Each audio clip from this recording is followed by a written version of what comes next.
Good afternoon. Welcome to Watching the W podcast. I am your host, Doug Green. It has been a little bit since we have been back here, so we are going to cover a lot of topics today.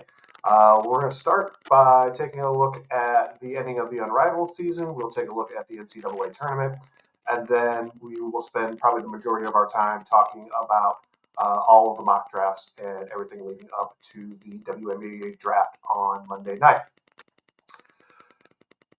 So let's begin in chronological order and take a quick look at what happened in the Unrivaled season. So I think we came in after the first couple of weeks. I know we didn't go through the one-on-one tournament last time that we spoke.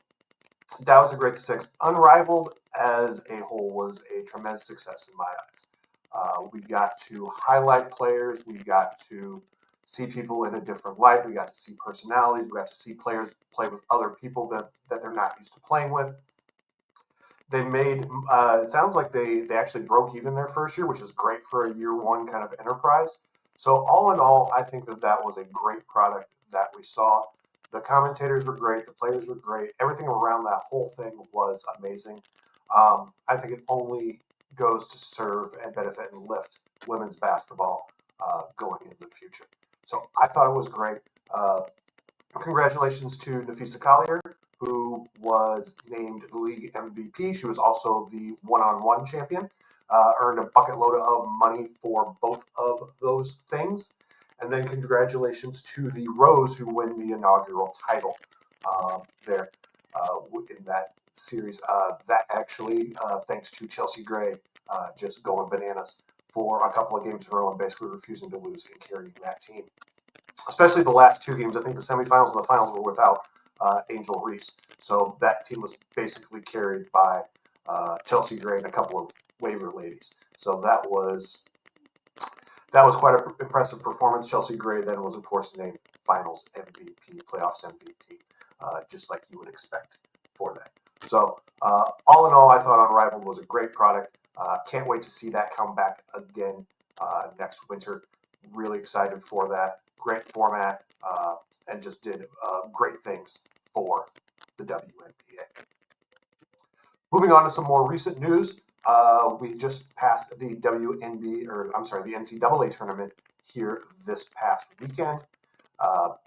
Again, very chalky.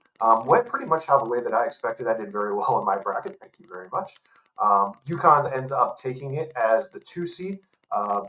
I had said even before the tournament started that they were probably the title contender there, along with South Carolina, and that ended up being the title game matchup. UConn was just crushing everybody all season long, with the exception of their couple of losses, which were to like all the other Final Four teams. So to me, there was no surprise to see them there. The fact that they got placed as a 2 seed, I think, just went ahead and pissed them off, and they just went out and had something to prove. And obviously, Paige Beckers, who we're going to talk a lot about today.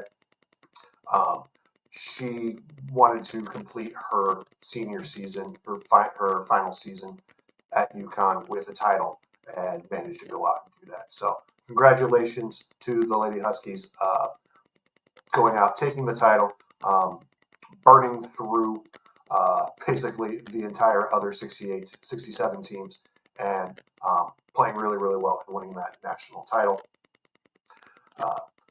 We saw a lot of great performances. Again, we'll talk about some of those as we go through here. I'm not going to touch on all the transfer portal stuff. It's too messy. I'm sure there are other folks out there. Didn't want to touch on Juju getting hurt, though, because that, I think, did change the complexity of the Elite Eight a little bit, just because Juju has that ability to take over a game and kind of will USC maybe to a step past that, maybe a step further than they could have gotten, than they got to. But her tearing her ACL obviously is horrible for her. It's horrible for women's basketball. It's horrible for USC. So I really hope that going forward, that she gets a full recovery, comes back just like Paige did, and comes back and is every bit as good, if not better, than what we've seen out of Juju. And I think that is what everybody is hoping for at this point. So go out, get her rehab, come back full strength. Even if she's got to take the full season off next year, I'd much rather wait a year and have a a great juju than have her rush through her rehab and have just an okay juju and take it and just not seem to be herself. So I'd much rather have her take her time and complete the rehab, in my mind, as an independent observer. Um, but we are very much hoping for a speedy recovery for her. All right, that will take us to the WNBA draft, which is Monday. Short turnaround time. There's only like 8 days between the national title game and the WNBA draft. We saw this last year during our inaugural season, my inaugural season podcast, not the WNBA's. That it was kind of a quick turnaround for all of the folks, especially for Caitlin Clark, Camila Cardozo, who played in that title game. They basically had 8 days between the Natty and the draft.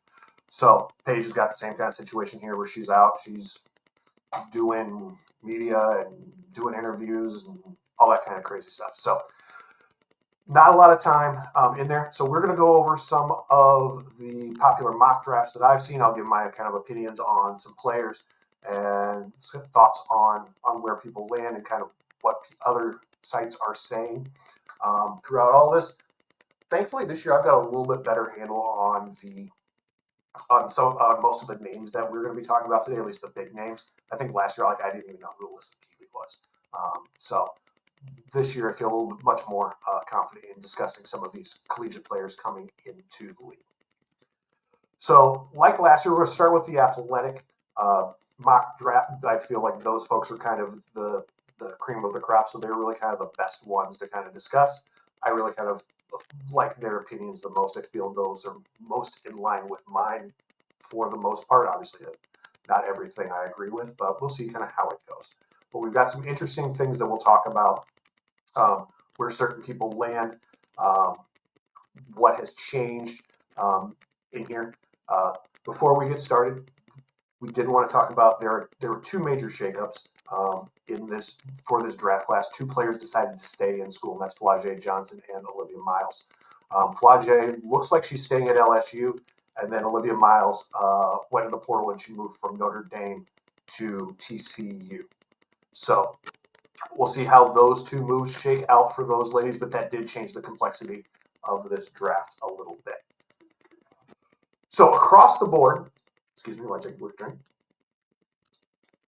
Across the board, Paige Bueckers is your number 1 draft pick to the Dallas Wings. There was one person on one side who's trying to say that Paige didn't want to go to Dallas and was basically throwing a big fit and trying to pull a Eli Manning and saying, I'm not going there, yada, yada, yada. He's the only person saying that. Every other major outlet that covers that team is saying Dallas has every intention of drafting Paige. Paige has no intention of, stopping that or saying that she'll sit out a year or any of that. It's all business as usual here. So the closer we get to the draft, which is a little bit more than 48 hours from now, probably like, I'm not doing the math, but it's like 55 hours from now. I think that we'll see that just lock in place even more, even harder than it already is. So Paige to the Wings, number 1 overall. Great fit. Anytime you can add a Paige Bueckers to your lineup, that is obviously a major impact. My thing is with the retooling of the Wings roster, I don't see Paige as a true point guard. I see her more as kind of as an off-ball guard who can also, play some point, but I don't see her in that Chelsea Gray kind of mold. So now with their reconstructed lineup of Paige and Enrique and Dejanay and Melissa Smith and I think Tierra McCowan, to me, it's like, who's the floor general here? Who's going to be the person when you're late in the clock? Well, late in the clock situations are going to be an Enrique thing. She's going to take all the late in the clock situations, game winners. That's all going to fall to Enrique. But when things aren't going right, when things are out of sorts on the floor, who's going to be the person who steps up and says, hey guys, this is what we need to do? And while I think Paige is capable of that, again, I don't see her in that Chelsea Gray kind of role. And then what is a fairly veteran team looking at a rookie, saying that. So I especially the first half of the year, I'm questioning not the fit, but I want to see how it all works together, especially kind of in those rough moments. That's my question mark. Doesn't mean that it's not going to be successful. I think it will be, but definitely have. I want to see it in action before I pass any judgments on that. All right, next up to bat at the number 2 pick will be the Seattle Storm. Now, this pick was owned by the Sparks, but the Sparks used that in a 3-way deal that brought Kelsey Plum to the Sparks, took Jewel Lloyd to the Aces, and then the Storm ended up with the number 2 overall pick. So kind of wins all around here. The Storm, according to the Athletic, in their version of it, they are going to take Dominique Malanga out of France. Now, she's not somebody that I know a whole ton about other than what I've kind of read here the last couple of days. This was a spot where a lot of folks were saying that that Olivia Miles was supposed to go before that happened. So it's a little bit dicey, especially with foreign players, just to kind of see, because you don't get a lot of eyes on them. They're not playing a college season, so not a lot of folks have seen them. But the numbers that she is showing here, 15.4 points a game, 10.3 rebounds, 1.4 blocks a game. I saw somebody call her the female Wemby, which is a lot of pressure to put on anybody. But anytime you've got a 6'6" player playing the post who can play inside, outside, and a lot of folks think that she may actually end up being the best player out of this draft, even ahead of Paige. So, again, temper expectations on those things, just based upon the fact that not a lot of folks have seen her. So I want to see her get in there, see how that all plays out up there, especially with rotations. They've already got Ezzy Megamore and Nneka Ogwumike locking down the front court there. So Dominique is probably going to come off the bench at some point. You've got to, you got to find minutes for her and see how she plays in there. So we'll see kind of how that plays out. That could be a place where Seattle takes, they're in a good spot just because they've got a pretty good veteran team. Even without Jewel, they're in a pretty good spot there. So it's just a matter of piecing them together. They're in a good spot where they can take best player available is what I'm trying to say. So I like that move there. We'll see how it all kind of shakes out. But like I said, this is what the Athletic is projecting at the 2 spot. At the 3 spot is now going to be the Washington Mystics. That pick was originally owned by the Chicago Sky. The Chicago Sky used the number 3 pick to trade for Ariel Atkins. And we'll talk more about them when we get down to the Sky's other pick at 10. But they traded it to the Mystics. Sky got Atkins. Mystics got the number 3 overall. Now, the Athletic is showing, or is projecting or mocking Sonia Cintron out of Notre Dame to the Mystics here. And I think a couple of the other sites do as well. I like Cintron's game. She's very solid. To me, she's got a very high floor, but a very low ceiling. She is not somebody that, in my mind, will be a WNBA All-Star, but she'll be a very good kind of, she'll be whatever a tier under an All-Star player is, a regular. She'll be a good one of those. She's Kate Martin on steroids, in my mind. No, she's a 3-and-D player. She plays good defense. She'll always make the right play. But is she going to be an all-star or superstar? I don't think so. I don't think anybody projects her to be that way. So taking her at 3 to me is a little high. But the Mystics have a butt ton of picks. And so taking, people that fit, or especially with the rebuild that they've got going on, Taking folks who will fit your new culture because they've got a whole new front office, they've got a whole new coaching staff. They're basically trying to reshape everything. So taking people that you think will fit that culture, the culture that you want to build, that can be very beneficial for you. But they've got Citron going there. To me, I think that's a little high for her, but I get it. Next up at number 4 is also going to be the Washington Mystics. I'm going to butcher this name, so I apologize for that up front. They have Juste Joycetti, also out of France. She averages 11.9 points a game, 3.2 rebounds, 2.8 assists per game. 19 years old, has been playing professionally since she's 14. So she's got that kind of experience under her belt playing European basketball. Obviously, the WNBA is a different brand, but you can at least kind of see it. Basically what they're hoping for is to hit on Leonie Fibic 2.0. Whether that'll happen or not, I don't know. The Athletic is calling this the more aggressive swing of the back-to-backs, saying Citron is more of the kind of the conservative pick, and Josetti is the more aggressive pick here. Again, don't know that much about her. Again, plays in France, so don't know a ton about her. Next up at 5 is the brand new team, the Golden State Valkyries. Now, I'm still a little fuzzy as to why they don't get the number 1 overall pick, but basically it's anything. They get the first pick outside of the lottery, which ends up being number 5. Now, we did go through and talk about their roster when they had their expansion draft. I think they've got a pretty solid team to start with.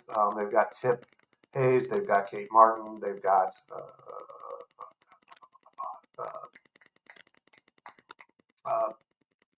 whoever the point guard was for the Mystics last year, that they had drafted from a foreign league from, I can't remember her name. She was from Germany. It'll come to me later.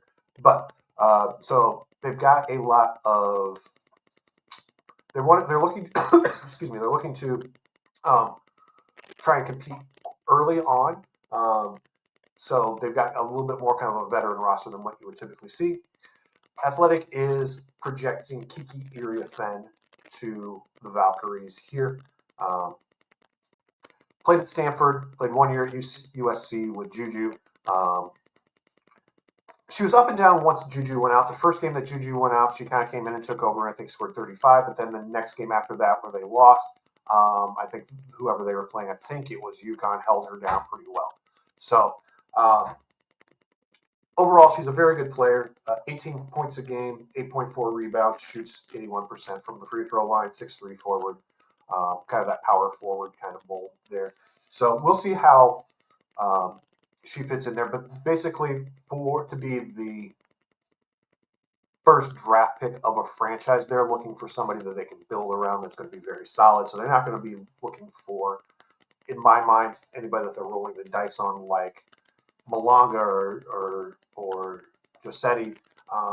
They're going to be looking for somebody even a little bit more homegrown. So if you have somebody like Iriafen, this makes a lot of sense, who played her college ball in the state of California, letting her go to the Valkyries is a good spot there. So I do kind of like that, make her kind of your face of your franchise going forward for initially. Pick number 6, we're back to the Mystics, that from Atlanta via Dallas. That was part of that Dejanay Carrington trade there as well. They are projecting Sanaya Rivers, 6'1" guard from NC State, 11.9 points a game, 3.8 assists, 1.6 steals, 1.3 blocks per game. So kind of a do-it-all kind of combo guard. Again, if you're just looking to, they basically blew up the roster. So at this point, you're basically looking for best player available, high upside. They want to see, they got a lot of darts to throw here. This is where the guy who was making his case that Page didn't want to go to Dallas, this is kind of where he makes his point of, look, Washington has a bunch of first-round picks. If they throw those and like Shakira Austin at Dallas and say, look, here's a bunch of first-round picks to go and a good player to go from essentially 3 to 1. Would Dallas take it? Probably not. But, if Paige was going to throw a fit and say, hey, I'm not going to Dallas, and they wanted to trade back and find a trade partner, this would be the ideal trade partner. Again, I don't think there's any shot in hell at that happening, but because of all the picks that Washington has, they have the firepower to do. In a different year, they might have tried something like that. If the pick wasn't a Caitlin Clark or a Paige Beckers type situation, then they may, if they wanted to jump up and get that number one pick, they had the firepower to do it. But that's not happening this year. I think Sanaya Rivers, again, good offensive player.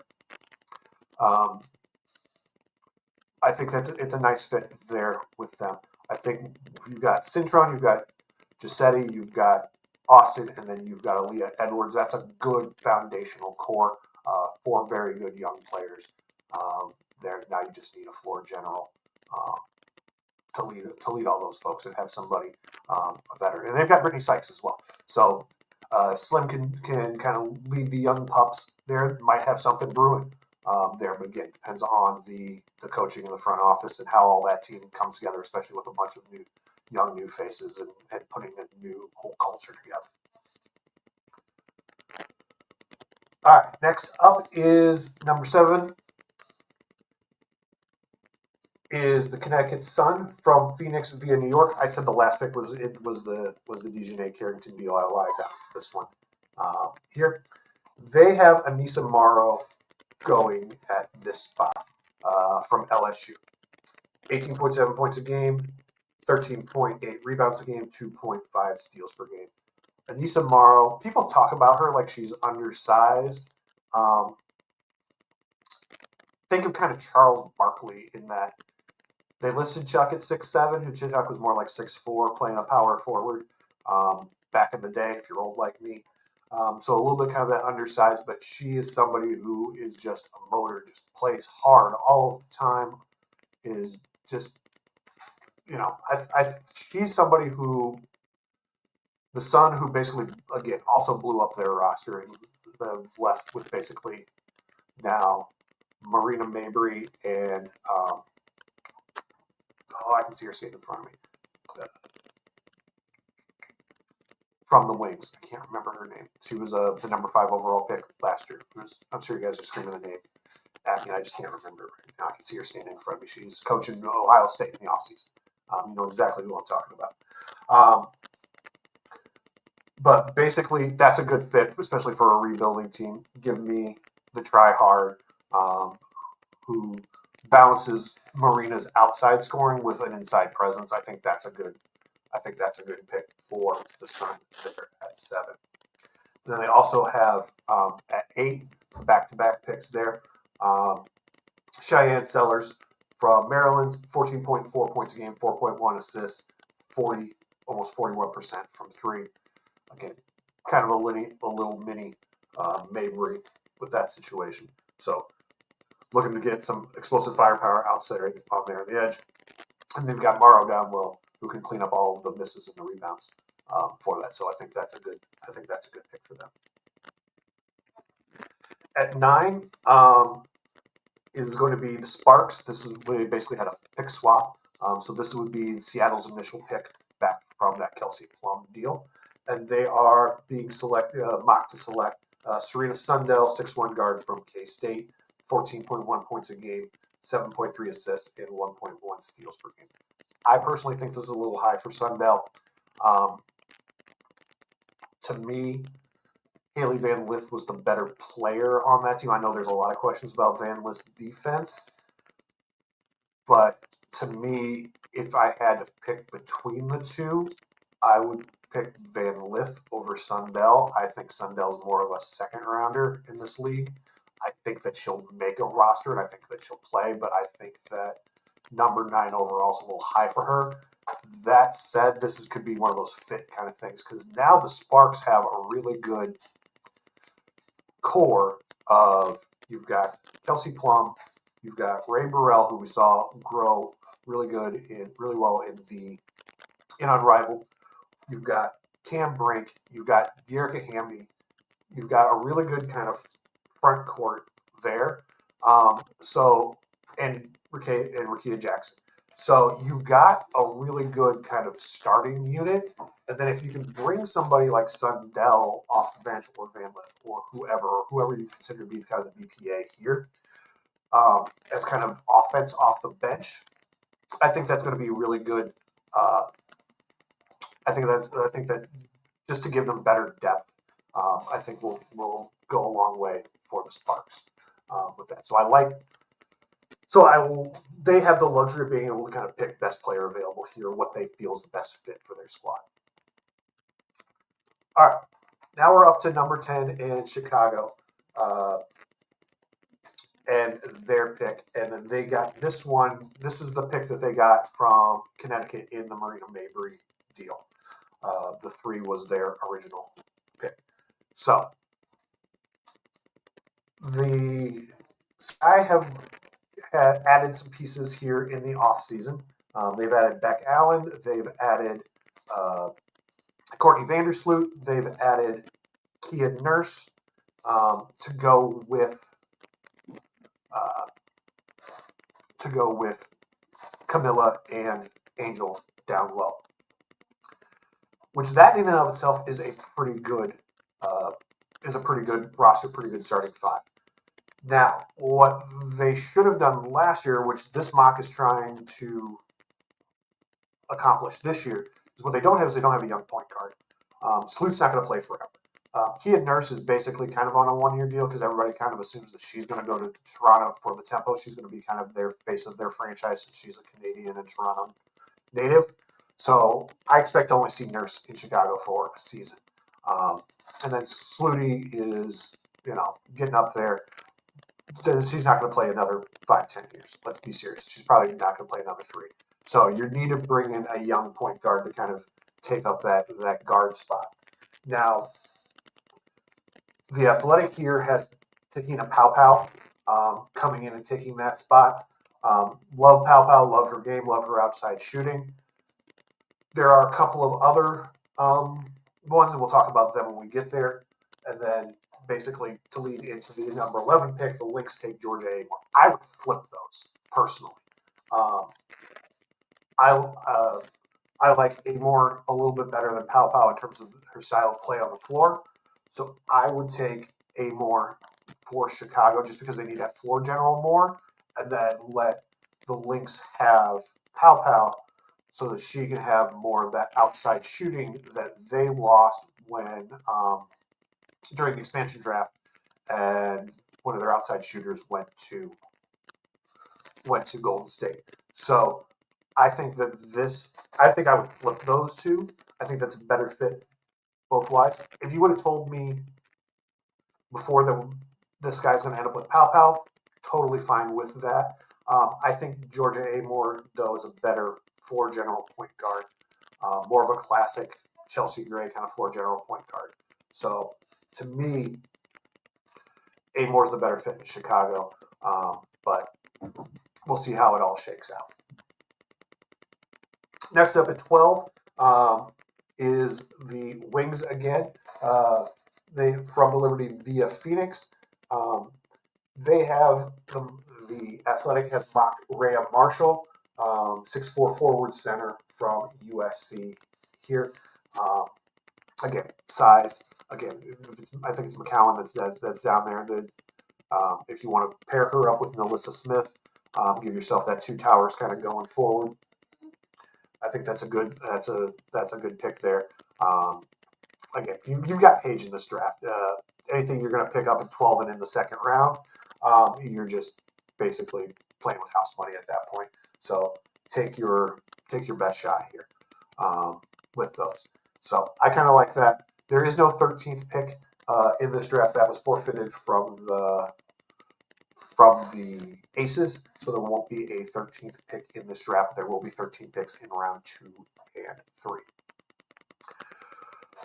So that is going to be, like I said, that's going to be what we saw from the Athletic. We're not going to get quite so in-depth on some of these other ones once we jump over here to look at a couple of them. But I do want to that's where I wanted to kind of start with these, because that's typically where I find myself. Name that you didn't hear in there, Haley Van Lith. I've seen her name all over the board. I've seen her as high as 10, 11, 12 to Chicago, Minnesota. Dallas, and I've seen her as low as the third round. So it just kind of really depends on what your thoughts on her are. I think that she's somebody who can. I think she's probably more of a high second rounder. I wouldn't have a problem with her at 12 to Dallas because she's already down to TCU. That makes a lot of sense to me. Put her in there and let her be kind of that combo guard that backs up both Paige and Enrique, and I think that that's a good mix there. But we'll see kind of how that all plays out on draft night. But let's jump over here. Let's take another look at a different draft. This is going to be the WBasketballblog.com. This is written by Anila Khan.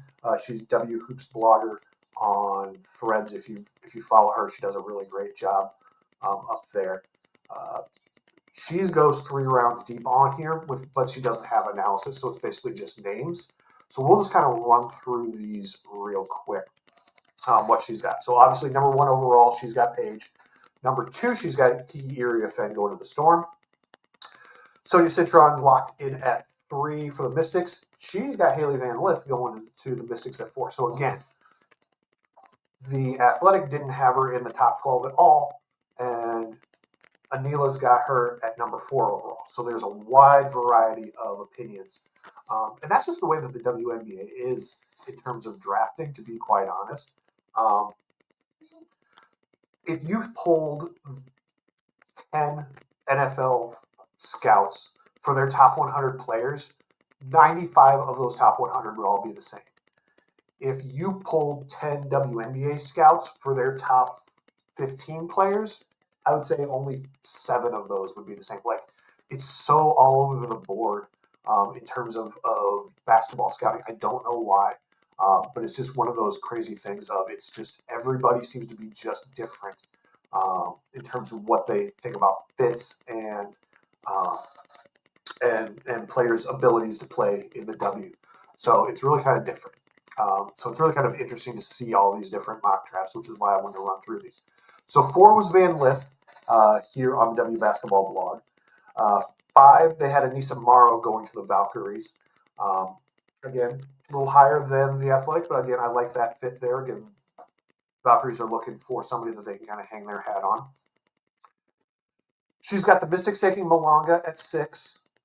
Amore going to the Sun at 7. I like that simply because, again, floor general, they don't really have that in Connecticut. They traded Tosh Cloud to New York. So they're without that. I think Marina would also be the first one to tell you she's not really kind of a traditional point guard. She'd much rather shoot it.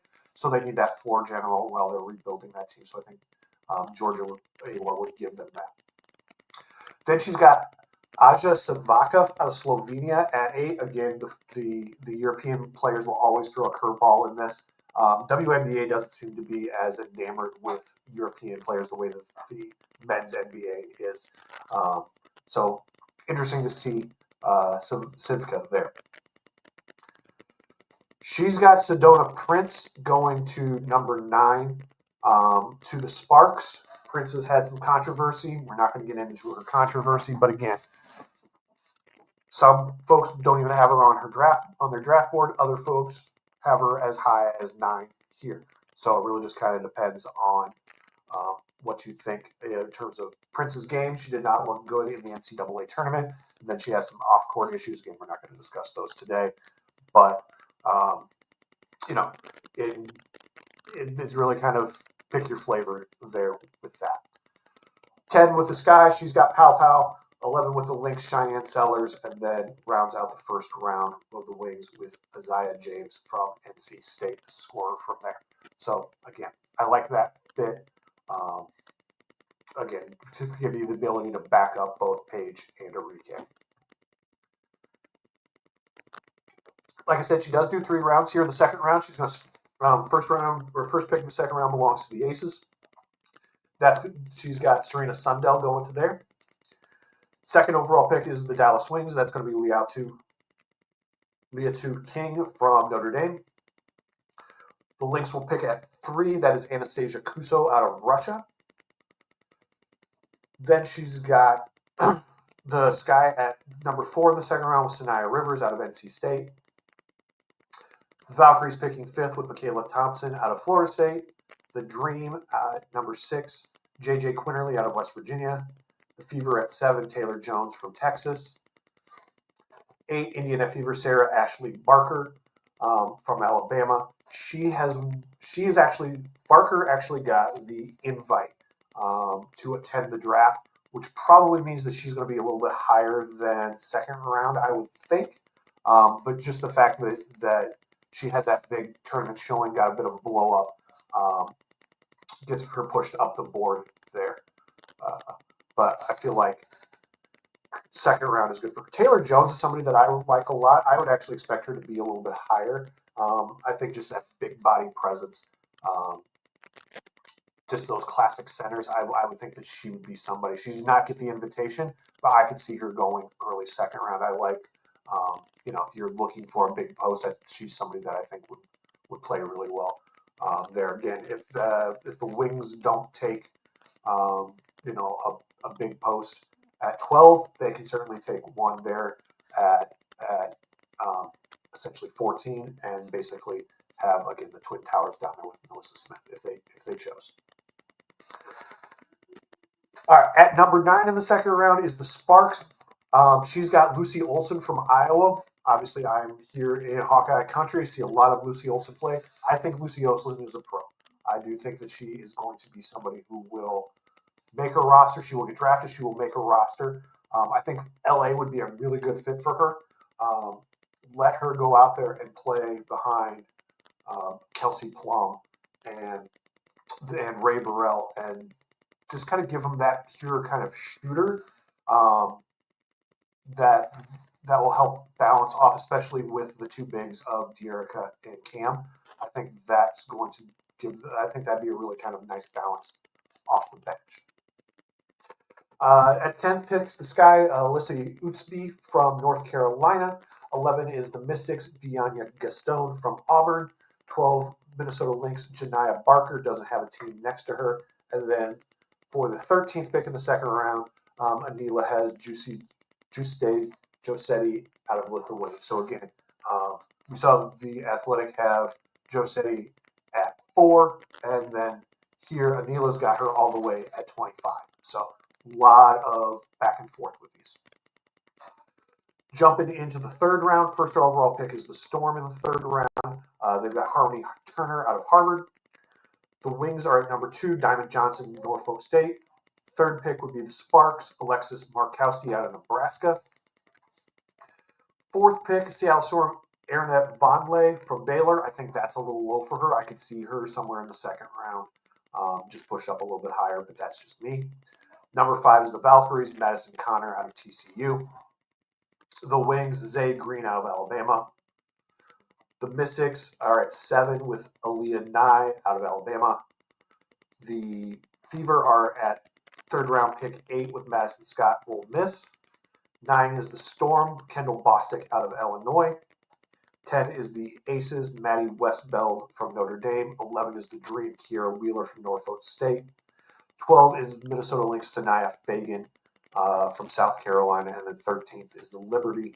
I think with their only pick in the draft, Kayla Cooper out of University of Albany. I think Sanaya Fagan will go higher than third 12.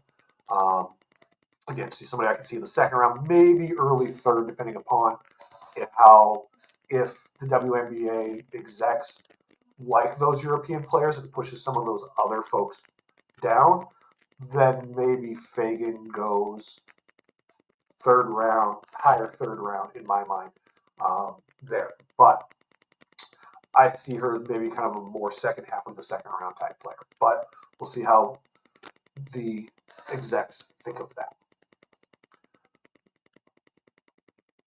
All right, I know we're babbling a lot of names. We're going to just kind of hit up the next of these. The next up is the Winsider here. And what these guys do is these are a team that writes this particular mock draft. And basically they play GM. So the Dallas Wings GM is Melissa Triebwasser. The Storm GM will be Emma Waitman. The Mystics GM is Michael Waterloo. The Valkyries GM will be Jamari Bowles. The Connecticut Sun will be drafted by Antonia Harrison. The Sparks by Kevin Forch. The Chicago Sky, Ian Carter Hamilton. The Lynx, Michael Hansen. So those are going to be who's doing the picking for the teams in this kind of draft. Again, they're playing GM and saying, okay, who's on the board and why are they, and why am I picking these folks? So again, we'll run through them. We're not going to run through their reasonings unless I see something in here that's really crazy. But again, starting wings number 1 over top, and again, just first round for this. Beckers at 1 to the Wings. They have Malonga going 2 to the Storm. They have Cintron going 3 to the Mystics. And then Iriafen going 4 to the Mystics, which then pushes Anissa Morrow 5 to the Valkyries. 6 is Cheyenne Sellers out of Maryland. 7 will be Sivka from Slovenia. Again, see, big difference in these, in how people are viewing folks. 8 is Josetti from Lithuania for the Sun. 9 for the Sparks is Sarah Ashley Barker out of Alabama. Again, see, and Barker was second somebody not on the athletic list, and here she is at 9 for the Windsiders. So again, very much all over the board in terms of how folks are valuing different players. Windsider has the Sky picking Georgia Amore. Again, I like this here. I think that she's the better fit for Chicago. And then they have Pow Pow going to the Lynx 11. That's kind of the way that I like seeing that playing out. Again, as a Sky fan, that would be my preference. Again, if they walk out the door with Tahina Pow Pow, I am not complaining at all. And then they have Haley Van Lith going 12th. Again, I would like Van Lith down in Dallas. I think that's a good place for her, just so that, again, she's backup Paige and Enrique, even playing in a 3-guard set if you wanted to. And Dijonay, you could do the offense-defense swap with her and Dijonay in crunch time. So you've got she's somebody I think fits in very well with the Wings.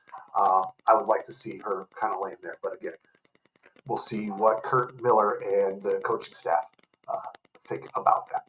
So that's kind of that's the Windsiders look at these. And then the last one I wanted to look at is a site called The Analyst.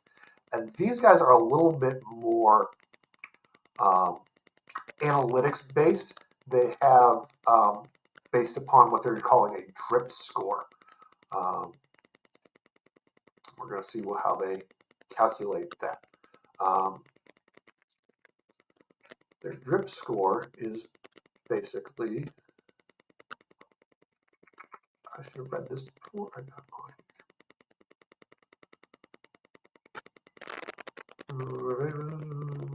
It's basically like wins above replacement in baseball. Is essentially what the drip score is. So what I'm going to do is I'm going to actually share this page because it is, so you can kind of see what their thoughts are. If you're listening on audio, I apologize, but we are going to look at kind of how they are ranking these. And I'll read them off for you, but I think visually it looks a little bit easier to see it kind of here on the screen. So, to the surprise of nobody, Paige Becker still comes out on the top of their ranking. So her offensive drip she's the first. She's got her ranking is 1 on offense, 1 on defense, giving her the number 1 overall. They have 3 comps for all of these players. For Paige, it's Caitlin Clark, Sabrina Ionescu, and Odyssey Sims. If her floor is Odyssey Sims, I think they're going to be very, very happy. Obviously, you get somebody like a Caitlin or a Sabrina. Just having those kind of names, it's really kind of shows you kind of Paige's superstar power there. Their second best prospect here is going to be Anissa Morrow. They've got her 3rd in offense, 2nd in defense, gives her 2nd overall rating. Her comps are Chinea Gumake, Diamond Miller, and Aaliyah Boston. Again, if I'm walking out the door with Chinea or an Aaliyah Boston clone, I'm going to be a very happy camper. They've got Haley Van Lith at 3rd. They've got her as the 2nd overall ranked defense or offensive player, but 21st defensive. So, everybody talks about how Van Lith struggles on the defensive end. This is where you're really going to kind of see that. I should have mentioned this when we're talking about Amore. I like Amore very much as a floor general in her offensive play. The knock on Amore has been that she's only 5'6", and she may struggle against the bigger guards in the W. I say that if you can play, you can play. But we'll see how the executives view her with that. But again, this shows you Van Lith how skewed that is with that. But she ended up grading out 3rd overall. Her comps are going to be Elena Deladon, again, Chiney Ogumwale, and Jackie Young. I think that's a fairly good comp. I think you'd say she's the Walmart version of Jackie Young. I think that's a pretty good comp for her. JJ Quinterly, somebody that I think we briefly touched on in the 3rd round on Anila's mock. 5 overall offense, 16 defense, giving her the 4th overall spot. Her comps are Daisha Fair, Alexis Peterson, and Leah Brown. Next up is Sonia Cintron. 20th overall offense, 5th on defense, gives her 5th overall. The comps on here are crazy. They've got her comp to Asia Wilson, Brittany Griner, and Elena Coates. Those are not even the position that she plays. And I know that if you read the article, they talk about it. It's based upon her numbers. Those are folks that have similar numbers to her. But to me, that's not fair because you're it's cross positional, and then 2, you're comparing her to 2 Hall of Famers. That's just not fair to Sonia, I think, in my mind. So I discount that one quite heavily. I'm not saying that she's not a very good player, but I'm saying those 2 comparisons are not fair to her. Next up is Sedona Prince. 28 offensive, 3rd defensive, gives her 6th overall. Again, her 3 comps are Diamond DeShields, Natasha Howard, and Kelsey Baum. Harmony Turner, 4th overall offense, 31st defense, gives her 7th overall. Her comps are Brittany Horinko, Ashley Jones, and Marina Mabry. Sanaya Fagan comes in 8th, 26th overall offense, 6th overall defense. Her comps are Tony Young, Ray Burrell, and Makia Herbert Harrigan. 9th is Sanaya Rivers, 34th overall offense, 7th overall defense. Her comps are Charlie Collier, Stephanie Soares, and Emily Inksler. And then Rhea Marshall comes in with their 10th overall player, 43 overall offense, 4th overall defense, and makes her 10th. Her comps are Kia Stokes, Amani Boyette, and Brittany Brewer. So interesting to see how analytically they comp these players versus some of the other WNBA players in here. So I like comparing and contrasting this one, which is kind of analytical, versus kind of the old school scouting of watching the tape and, like I said, if you can play, and how well you can play. With people like Paige and Caitlin and Sabrina, they not only do they pass the eyeball test, they also pass the analytical test. Then you get somebody like, Rhea Marshall or Sedona Price, who the eyeball test thinks that maybe that they're a little bit lower, but their defensive rating, their defensive statistics kind of bring them up quite a bit. So it's interesting to see kind of how different sites see different folks. I'm curious to see how Monday night shakes out. I'm a draft junkie. I love all that stuff. That's why you see me on the NFL draft, even though I have not as much NFL interest anymore. You'll see me talking about the NBA draft when that rolls around in June.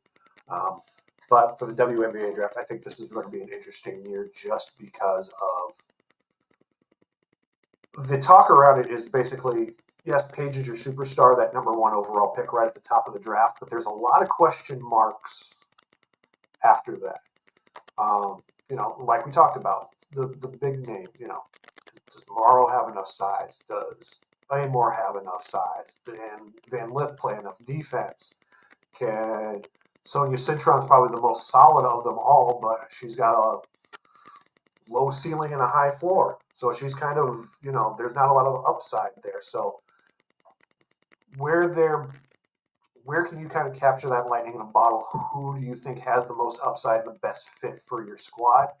I think we're going to see a lot of that play out here on Monday night. I think it's going to be very interesting to see how all these things shake out. I don't think we'll have another Kate Martin surprise. I don't think that there's going to be somebody sitting in the audience that they're just going to kind of randomly draft that wasn't on anybody's bingo card last year. I think we're going to be. I think the list of names that we've gotten already so far are going to be very, very telling. I am curious to see how many European players are going to get drafted, just because of what we see in the mocks, and because a lot of the players after Paige have a lot of question marks to them. A lot of times, that's when, at least on the NBA side, the MNBA side. If there's a draft that has a lot of question marks, that's when they're more willing to roll the dice on an older European player, simply because they're like, well, this guy, if he comes over, and a lot of times they don't, but if he comes over, we're getting somebody who's already established, who's already a pro. And he knows how to play. Now we're just trying to fit him into our system, as opposed to drafting a college-age kid that we don't know what his future looks like. We don't know, injury history, if he's going to get injured. We don't know anything about the future, where a European pro, they've got a little bit better feel kind of the product that they're getting. So I think that will be a big indicator to me, is how many European players get drafted, and especially in the first and early second round. That will indicate to me how they're viewing this draft. But again, very interested to see kind of how things are going to shake out Monday night. All right, this was a long one, probably the longest one that we've ever had. So I do appreciate you listening to all of this. I want to thank everybody who tunes into all of these, watches these, shares these, chats with us on Threads and on Blue Sky. You can find us on both of those platforms now. I keep going back and forth which one I'm going to go with. For right now, we're just kind of going with both, just to kind of shake out and see kind of how things are going to go. But you can find us on both of those platforms. We do have a Facebook page, obviously here on YouTube, and then on all of your favorite podcast catchers as well. We do want to thank everybody for tuning in. Thanks again for listening, and we will see you all probably next weekend. I probably will do a recap of the draft next weekend. I can't do them during the week because work is late. But we will. I will try and jump on something next Saturday and recap this all. All right. Well, thank you everyone for tuning in, and we will see you all in the future. Bye-bye.